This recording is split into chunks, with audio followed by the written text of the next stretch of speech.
දෙනාට සුබ දවසක් වේවා කියලා ප්‍රාර්ථනා කරනවා.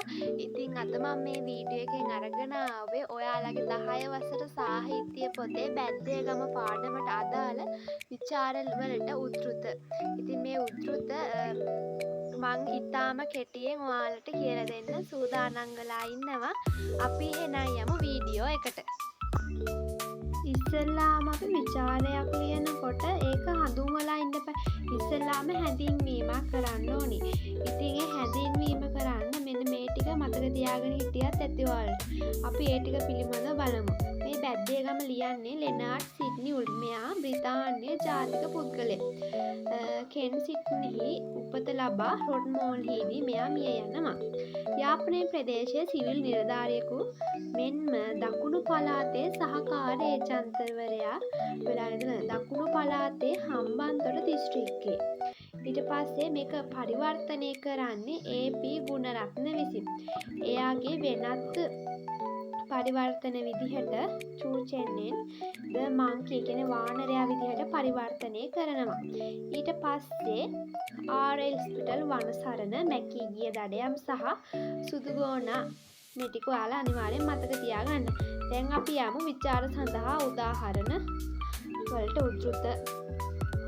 ඉස්සෙල්ලාම අපි බලමු ගැමියන්ගේ ස්වභාවය ලියනකොට විචාරය ලියනකොට කොහොමද උද්ෘත තියෙන්නේ කියලා. මෙන්න මේ ටික ඔයාලා අනිවාර්යෙන් කටපාඩම් කරගන්න. පළවෙනි එක තමයි අවතාර අඩිකෝඩ වලින් පිරුණේ යයිද ප්‍රසිද්ධව ගිය මේ ගෙයි වාසයට ඒමට තරම් සැහැසි ඌ කිසිවෙකු මේ ගමේ නොවූහ.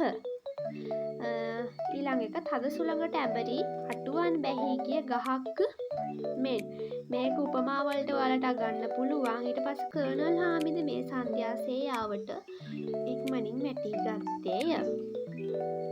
ඊළඟට අපි බලමු ඊළඟට තියෙන ගමේ විනාශයට යෑම. මේකට අර උදාහරණෙම තියෙනවා අවතාර අඩිකෝඩ වලින් පිරුණේ යයිද ප්‍රසිද්ධව ගිය මේ වාසයට යෑමට තරම් සැහැසි වූ කිසිවෙකු මේ ගමේ නොවූහ කියන එක. දෙවැනියට තියෙනවා ඊට පස්සේ තියෙනවා ගේ වනයට විරුද්ධව දිග සටනක යෙදී සිටිනසේ පෙනින. එක තමයි අවුරුදු 10කින් මුළු ගම මාලින්ට යනවා. සැකයක් නැත. ඉතින් ඔයාලා මේවා ලියනකොට මේ උදාහරණ දාලා ලියන්න. මේවා කටපාඩම් කර ගැනීම නම් අත්‍යවශ්‍යයි. පුංචි මැණිකාගේ චරිතය ගැන බලමු.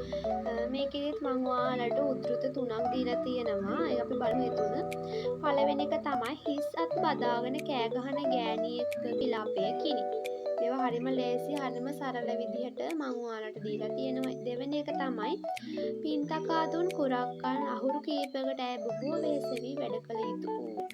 තුන්වෙනි එක ඔබ ඵලයන් ළමය ආපහු ගමට. ඊපස්සේ මම යනවා සියේ කියලා කියන්නේ පුංචි මණිකා විසින්. ඊළඟට ඔයාලට තියෙන්නේ භාෂා විලාසය පිළිබඳව. මේකෙත් තරකම තියෙන ඔබ ඵලයන් ළමය ආපහු ගමට මම යනවා සී. ඉතින් මේක සංවාදශීලී බස්වහරක්. ඊළඟට තියෙනවා කර්නල් හාමිද මේ සන්ධ්‍යා සේයාවට ඉක්මනින් වැටී ගත්තේ කියලා. මේක ව්‍යංගාර්ථවත් විදිහ තමයි තියෙන්නේ. ඊට පස්සේ තද සුළඟට ඇඹරි ඇටුවන් බැහි ගිය ගහක් මේක උපමා වලට ගන්න පුළුවන්.